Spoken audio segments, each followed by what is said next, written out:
ساتواں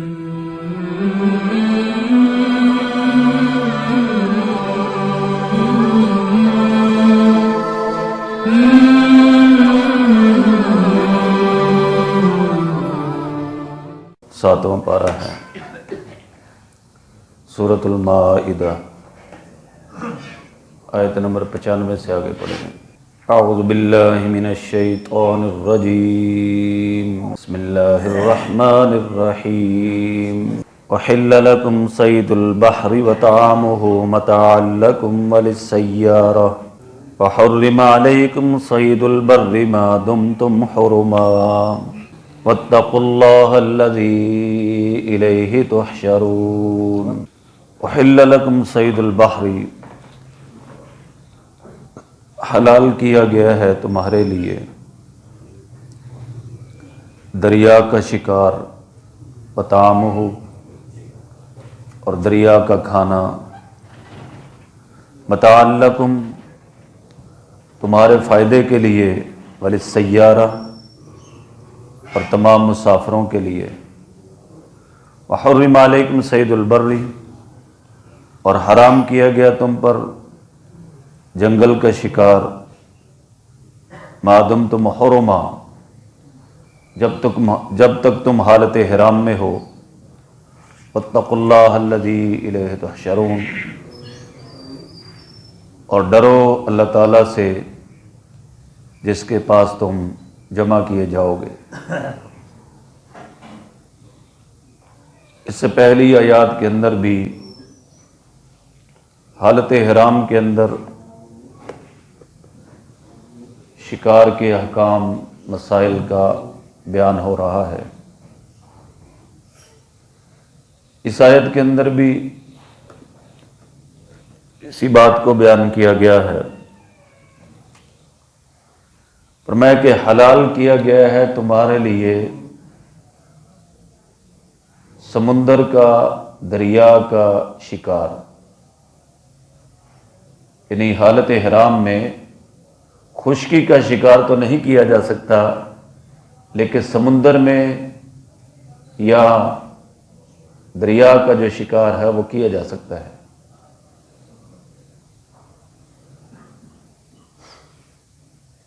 دریائی شکار سے مراد کیا ہے کہ وہ جانور جو سمندر ہی کے اندر پیدا ہو اور سمندر ہی اس کی رہائش ہو۔ اب بطخ ہے، یہ پانی میں بھی رہتی ہے، خشکی میں بھی رہتی ہے، تو یہ سمندری شکار نہیں۔ سمندری شکار کی تعریف کیا ہے بھائی؟ کہ پانی کے اندر ہی پیدا ہو اور پانی ہی اس کی رہائش گاہ ہو۔ اچھا، اب بھائی سمندر کی کون سی چیزیں حرام ہیں، کون سی چیزیں حلال ہیں، یہ بھی سمجھ لیں۔ مچھلی اور اس کی تمام قسمیں یہ حلال ہے۔ مچھلی اور مچھلی کی جتنی بھی قسمیں ہیں، جو مچھلی کا خاندان ہے جسے مچھلی کہا جاتا ہے، وہ حلال ہے، اور اس کے علاوہ جتنے جانور ہیں وہ سب حرام ہیں۔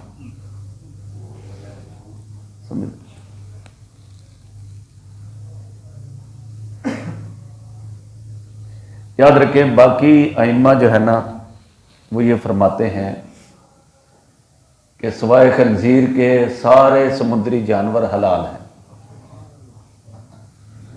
وہ کہتے ہیں کہ اصل میں سارے ہی جانور مچھلیاں ہیں، بس ان کی شکلیں علیحدہ علیحدہ ہیں۔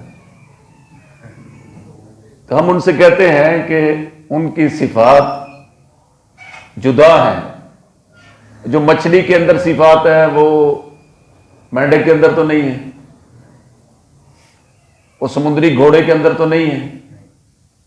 ان کی صفات جدا ہیں، ان کی عادات جدا ہیں، تو وہ کیسے حلال ہو گئے؟ یہ پاکستان، ترکی، انڈیا، بنگلہ دیش اور افغانستان یہاں سارے حنفی ہیں اور افریقہ میں زیادہ مالکی ہیں. ایک افریقہ کے ساتھی بیٹھے تھے تو میں نے ان سے ویسے مذاق میں کہا، میں نے کہا تمہارے لیے تو سارا سمندر حلال ہے. کہتا الحمدللہ.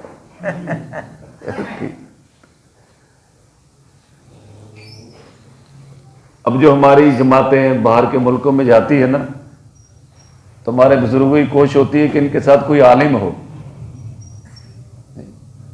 ایک جماعت تھائی لینڈ گئی تو وہ ساتھی ان کی نصرت کے لیے گئے ہوئے تھے، تو واپسی کے انہوں نے بتایا کہ ہم نے تو جناب سمندر کا یہ بھی کھایا وہ بھی کھایا. میں نے کہا مسئلہ کس سے نہیں پوچھا؟ کہتے سارے کھا رہے تھے. تو ہمارے ہاں صرف کیا حلال ہے؟ صرف مچھلی، اور مچھلی کی تمام قسمیں جو اس کے خاندان سے ہیں، یعنی جن کو ماہرین کہتے ہیں کہ یہ بھی مچھلی ہے، وہ حلال ہے. اس کے علاوہ کسی اور چیز کا کھانا حلال نہیں ہے. تو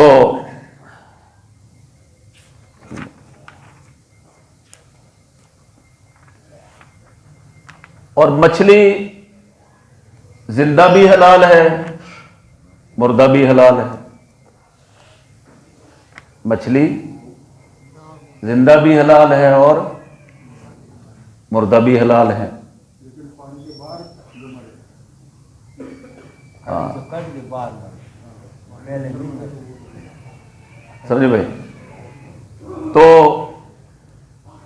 اس کے علاوہ جو چیزیں ہیں وہ حلال نہیں ہیں.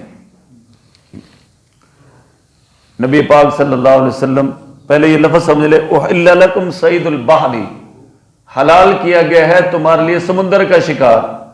کل میں نے آپ کو اس کی حکمت بتائی تھی کہ خشکی میں اگر کوئی چیز کھانے کی نہ ملے، بندہ پتے کھا سکتا ہے، گھاس کھا سکتا ہے، کوئی نہ کوئی اور چیز کھا سکتا ہے، لیکن اگر سمندر میں ہو تو شکار کے علاوہ کوئی رستہ ہی نہیں. حضور علیہ الصلوۃ والسلام سے ایک سوال کیا گیا تو آقا علیہ الصلوۃ والسلام نے فرمایا کہ سمندر کا پانی پاک ہے اور اس کا مردہ حلال ہے. سارے کا سارا سمندر کا پانی کیا ہے؟ پاک ہے.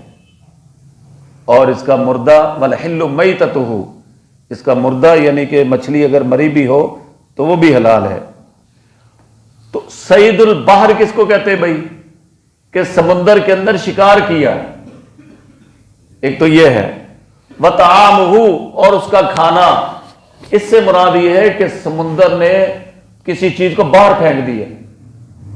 آپ نے دیکھو گے سمندری لہریں چلتی ہیں نا تو پھر وہ پیچھے ہٹتی ہیں، تو وہ سمندر جو ہے نا کئی چیزوں کو آگے لاگے پھینک دیتا ہے، پھر پیچھے ہٹ جاتا ہے. تو یہ سمندر کا کھانا بھی کیا ہے؟ حلال ہے. نبی کریم صلی اللہ علیہ وسلم کے صحابہ ایک سفر میں تھے، اس کو کہتے ہیں سریہ عنبر. تو سمندر نے جو ہے نا ایک مچھلی جو ہے نا ان کی طرف پھینک دی، اور اس مچھلی کا نام کیا تھا؟ عنبر. تو وہ تقریباً 1 مہینے تک مچھلی کھاتے رہے، اتنی بڑی مچھلی تھی. اور پھر اس کا جو کانٹا تھا نا وہ اتنا اونچا تھا کہ سب سے بڑے اونٹ پر اور اونچے قد والے آدمی کو بٹھا کے نیچے سے گزرے تو اس کا سر نہیں لگا تھا. اتنی بڑی مچھلی سے اللہ تعالیٰ نے صحابہ کی مہمان نوازی کی. حدیث کے اندر یہ واقعہ موجود ہے. اس کو سریہ عنبر کہتے ہیں. تو صید البحر، سمندر کے اندر شکار کیا جائے، وطعامہ، سمندر کو چیز اٹھا کر پھینک دے، اس کا کھانا بھی کیا ہے؟ حلال ہے. متاعا لکم، اس میں نفع ہے تمہارے لیے، وللسیارہ، اور قافلے والوں کے لیے، مسافروں کے لیے. وحرم علیکم صید البر، اور حرام کیا گیا ہے تم پر خشکی کا شکار، ما دمتم حرما، جب تک تم حالت احرام میں ہو. خشکی کا شکار تمہارے لیے کیا ہے؟ شکار سے مراد وحشی جانور ہیں، جیسے ہرن ہے، اس کا شکار حالت احرام میں نہیں کر سکتے. گھروں کے جو چوپائے ہیں جیسے بھیڑ ہے، بکری ہے، گائے ہے، اس کو کھا لو آپ. شکار اگر تم نے جو ہے کیا یا کسی کو بتایا یا اس کی طرف اشارہ کیا، ان تمام صورتوں میں شکار کیا ہو جائے گا بھائی؟ حرام ہو جائے گا۔ حاجی پر حالت احرام میں یہ پابندیاں ہیں کہ وہ شکار نہ کر سکتا ہے، نہ اپنے لیے کروا سکتا ہے، اور نہ ہی شکار کی طرف اشارہ کر سکتا ہے۔ پوچھتے جناب کدھر سے گزرا ہے یہ؟ وہ ادھر سے گیا، اس کی بھی اجازت نہیں ہے۔ وحرم علیکم صید البر، اور حرام کیا گیا ہے تم پر خشکی کا شکار، ما دمتم حرما، جب تک تم حالت احرام میں ہو۔ واتقوا اللہ الذی الیہ تحشرون، اور ڈرو اللہ تعالیٰ سے جس کی طرف تم جمع کیا جاؤ گے، تمہارا حشر کیا جائے گا۔ یعنی ایک دن ایسا آنے والا ہے کہ تمام انسان و جن اللہ کے دربار میں حاضر کیے جائیں گے، اور ان سے ان کے اعمال کا حساب لیا جائے گا۔ سمجھے؟ تو تقوی یہ بھائی اصل یہ ہے کہ راس الحکمت مخافت اللہ، جو حکمت کی بنیاد اور جڑ ہے وہ کیا ہے بھائی؟ اللہ کا ڈر ہے۔ یہ حکمت کی بنیاد ہے، جڑ ہے، کہ انسان مجلس میں بھی اللہ سے ڈرے اور تنہائی میں بھی اللہ سے ڈرے، اور اس بات کو ذہن میں رکھے کہ ایک دن اس ذات کے سامنے پیش ہونا ہے، ایک دن اس ذات کے سامنے اپنے اعمال کا حساب دینا ہے۔ اللہ ہماری حفاظت